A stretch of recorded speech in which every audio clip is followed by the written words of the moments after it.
Shana Tova to everyone. Once again, it's a great honor to be able to speak to our congregation, and I take the responsibility of speaking to the congregation as a wonderful blessing and a wonderful challenge. I just thank you for giving me the time to share words this morning. Every year, the President of the United States offers the State of the Union address at a joint session of the United States Congress on the current condition of the nation. I'm not the chief rabbi of the Jewish people. Perhaps I'll do that in my retirement.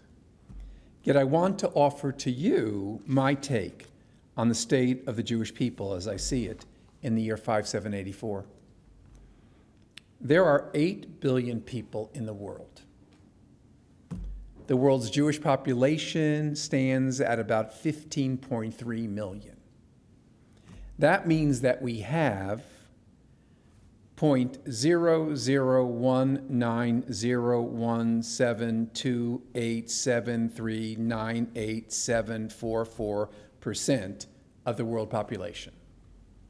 We barely exist. There are 7,080,000 Jews in Israel, and there are 8,250,000 Jews who live in the diaspora outside the land of Israel. Now, here is the sobering fact, and I want this to sink in because it's amazing.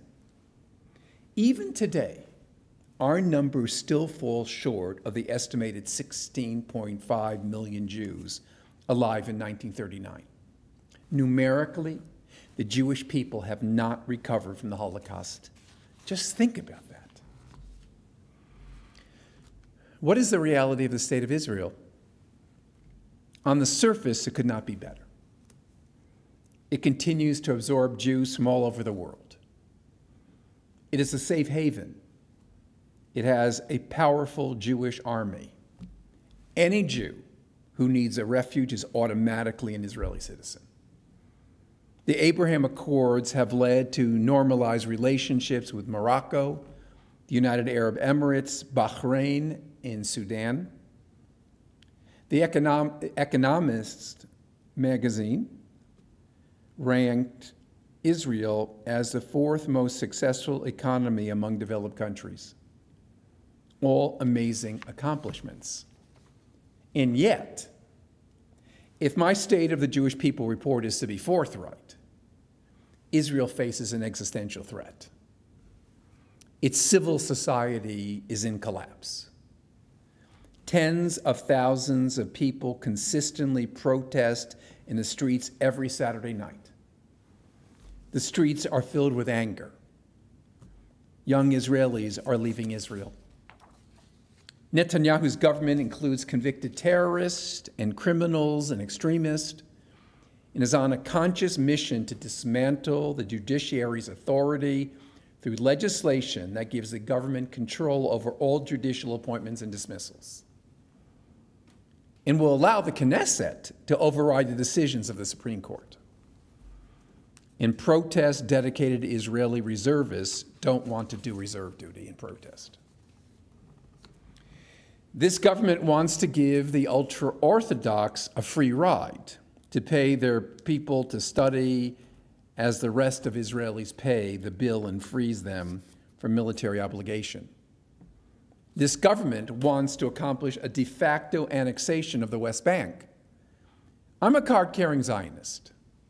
I instinctively defend Israel. There's some people say I too vehemently defend Israel. But hiding the truth is dangerous. And what about the state of American Jews? Some things are obvious. Economically, we are strong and part of the economic elite of our country. And we have many strong religious and secular institutions, organizations, and schools promoting Jewish life. Yet anti-Semitism is real. The ADL counted 3,697 incidents throughout the United States in 2022, a 36% rise from the year before. But thankfully, we have both government protection and a robust Jewish system of organizations fighting anti-Semitism. But who is not concerned Now we have Elon Musk spouting anti-Semitism and attacking the ADL. And in the United States, there are approximately 5.8 million Jewish adults. This includes, and this is something we have to get our minds around. It's such an interesting phenomenon. It says there are 4.2 million Jews who identify as Jews by religion, and 1.5 million Jews of no religion. A quarter of American Jews do not practice Judaism. Think about that. And in the past 20 years, more than 1/3 of conservative synagogues and 1 out of 5 Reform synagogues closed. That is a sobering fact for synagogue leaders who contemplate the future. Only 35% of American Jews belong to a synagogue. In general, American Jews don't love worship. Only 4% of Reformed Jews attend weekly. How then are American Jews doing? We have great resources. We are well educated. We are super charitable. There are some pockets of religious revival. Many hold on to certain elements of Jewish culture, such as food and humor. But Judaism as a religion to be practiced is struggling. And what about the state of Jewish Kansas City? The total number of people in Jewish Kansas City is 28,300 adults and children. We have a vibrant secular Jewish institutions, the J, the Jewish Family Services. We have a Jewish Community Foundation, which has over $250 million in assets. And there is an impressive initiative entitled CKC, which encourages young families to move here. But only 39% of Jewish houses belong to a synagogue. And this number should distress us. It certainly distresses me. Only 35% of Jewish children have any formal Jewish education in Kansas City. Jewish Kansas City has strengths and weaknesses, yet there is a great deal of community optimism, which I think is warranted. But this is all prelude to our temple. What is the state of our union? Joyce gave her presidential report last night. Let me restate it in my way. We exist. Many synagogues cannot survive. We have a beautiful new building. We have people of tremendous generosity who gave to it. There's a lot of new enthusiasm for a new rabbi. You pay dues. Many of you pay way beyond regular dues. We have an endowment and a balanced budget. We have a thriving religious school. 24 students study Hebrew every week. And we have incredible prayer leaders, Becky and Nathan, and I take full credit for bringing them here. It's true. We have a committed core of worshipers and studiers. We are a harmonious group of people. We don't fight. And unlike many congregations, we flourished during COVID-19. People did not quit, and through Zoom, Facebook, and YouTube, we engage more people than ever. But what is the state of Judaism here? What kind of Judaism do we practice? Is it a compelling Judaism? Is it a meaningful Judaism? We practice Reform Judaism with a classical Reform Jewish veneer. And what does that mean? A classical Reform Judaism originated in Germany in the mid-19th century that sought to modernize Judaism to make it appealing and pleasing to Jews who were leaving Judaism. Classical Reform Judaism embraces science and history and a rational approach to God. Classical Reform Judaism is dedicated to justice and righteousness and prayer, which combines Hebrew and the vernacular. But something concerns me about NRT's religious self-perception. This topic is urgent as we look into our future. We often misstate what NRT is and where we came from. At times, we describe NRT's Judaism through a negative theology. We define ourselves by what we do not do. Some of our statements are confusing and counterproductive and gives the community a wrong impression of what we are about. Here are some of them that I've heard over the years. We believe ethics are more important than ritual. We were founded by people who didn't want the synagogue to be too Jewish. What does that mean? I've never been able to figure that one out. We don't believe that Jews have to come to Friday night services to be good Jews. Originally, we didn't permit a bar or bat mitzvah. We're not a synagogue, we are a temple. Footnote, there is no difference. We don't cover our heads. Rabbi, can't you do this? We are, after all, NRT. I've heard that a lot in my rabbinic career here at our congregation. This is a negative theology, a negative description of our religious aspirations. I don't find this approach to be inspiring. I find it to be destructive. And it all ends up sounding as if we're not serious, which is not the case at all. We are a very serious community. We are serious. You are here. You are very dedicated to the Jewish community, and I am very resolute about my Judaism. Friends, I'm the rabbi who has served this congregation for 12 years, and my entire spiritual focus these past 12 years has been the vitality and relevance of our synagogue. This negative theology is not Reform Judaism. It's not classical Reform Judaism. And this is not who we are. We were never like this. Classical Reform Judaism is a celebration of Judaism, not a watering of it down. A negative theology takes us nowhere. It leads to stagnation and boredom and indifference and, in the end, irrelevance. 3,500 years of Jewish tradition cannot be celebrated by what we don't do. We are here because we want to be Jewish, because we are sincere and determined. The goal of modern Judaism must be to kindle a spark in each Jewish soul, not to extinguish it, not to lower the temperature. Who wants cold Judaism? Many people come to our synagogue after years of absence and they realize we did not understand what was going on here. There is life, there is commitment, there is joy, there is contemporary music, there is engagement. There's a discussion from the pulpit of serious issues. There's humor. They find what we're doing to be amazing and relevant.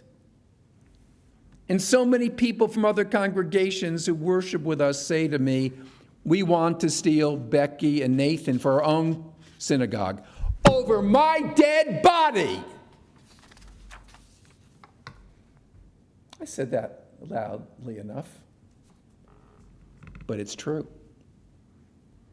In 1937, classical reformers articulated their vision 30 years before we were created in what is called the Columbus Platform.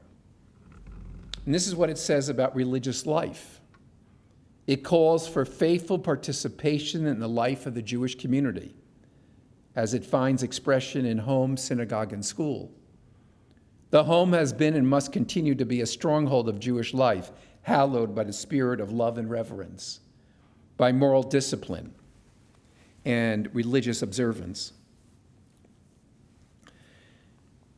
Judaism as a way of life requires, in addition to its moral and spiritual demands, the preservation of the Sabbath, festivals, and holy days, the retention and development of such customs, symbols, and ceremonies as possess inspirational value, the cultivation of instinctive forms of religious art and music, and the use of Hebrew together with the vernacular in our worship and instruction.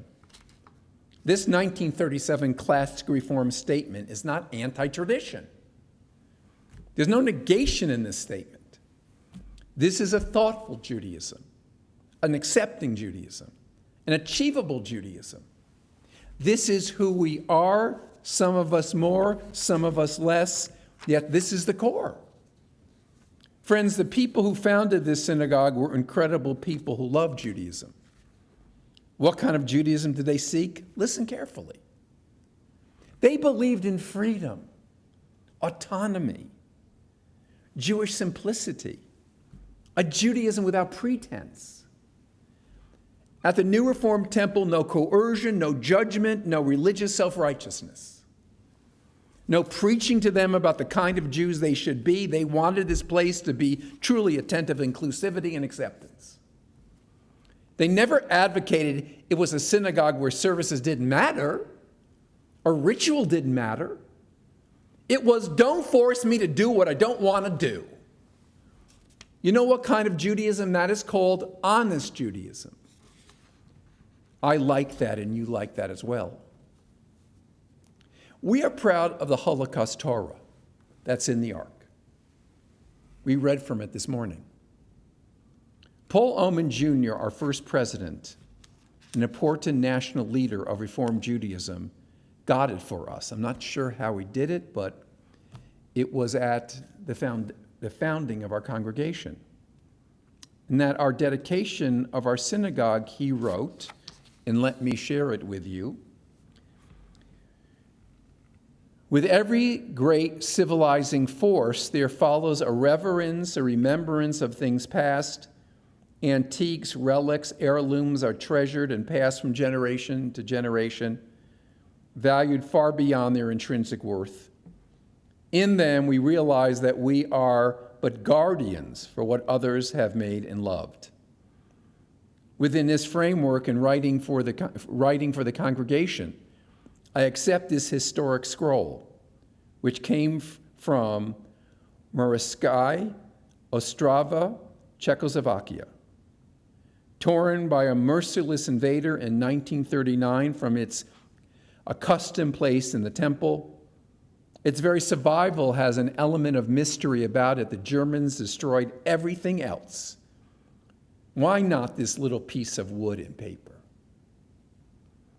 No one will ever know the workings of their evil minds.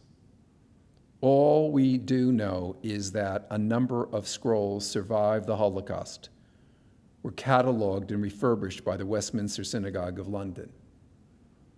Dedicated December 1st, 1967, in the New Reformed Temple by Rabbi Stuart E. Davis of Kansas City, Missouri, and by Rabbi Jacob Rothschild of Atlanta, Georgia.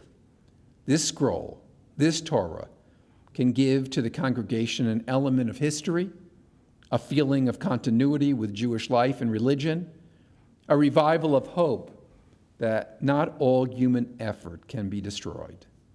We accept this scroll with all our mind and heart and spirit. Paul Oman Jr., President, December 1st, 1967. This is inspiring. I'm sure many of you never even heard this. This is not Judaism of what we are not. This is a hopeful Judaism, a celebratory Judaism. This Torah is here because we feel an obligation to the Jewish future. Not a Judaism we want to shrink wrap, but one we want to celebrate in the fullness of our hearts and minds and souls.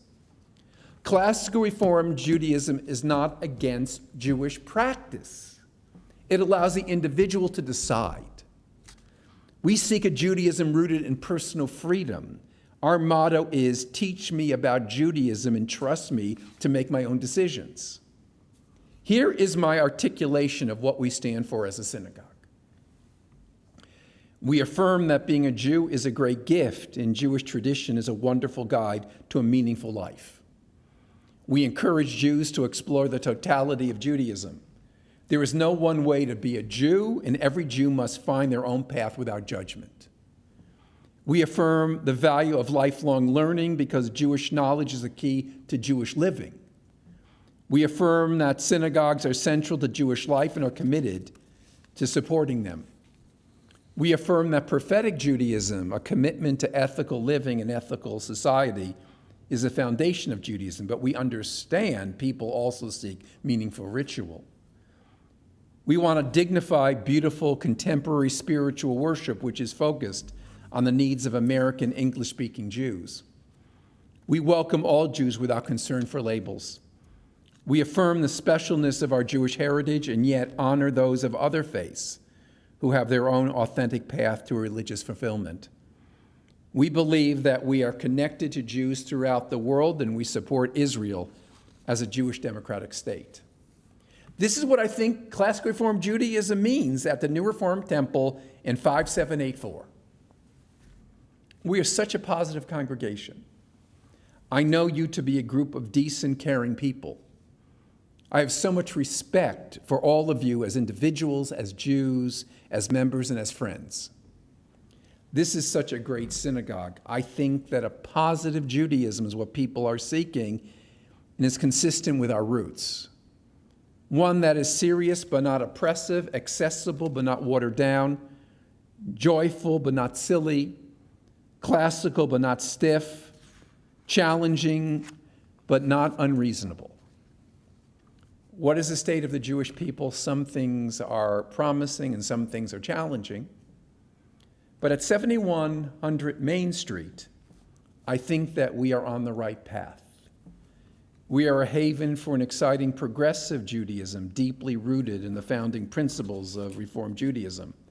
Not a Judaism of what we are not, but a Judaism of what we can be. Something incredible happened in 1967 when we were created. On this new year of 5784, let us challenge ourselves. Let us nurture a Judaism that makes us proud of the past, guides us in the present, and challenges us for the future. What an honor to be your rabbi for these past 12 years. Knowing you and believing in you, I am certain that our Jewish future is bright and hopeful. Kein Yehi Ratzon. May, with God's help, we make it so. Amen.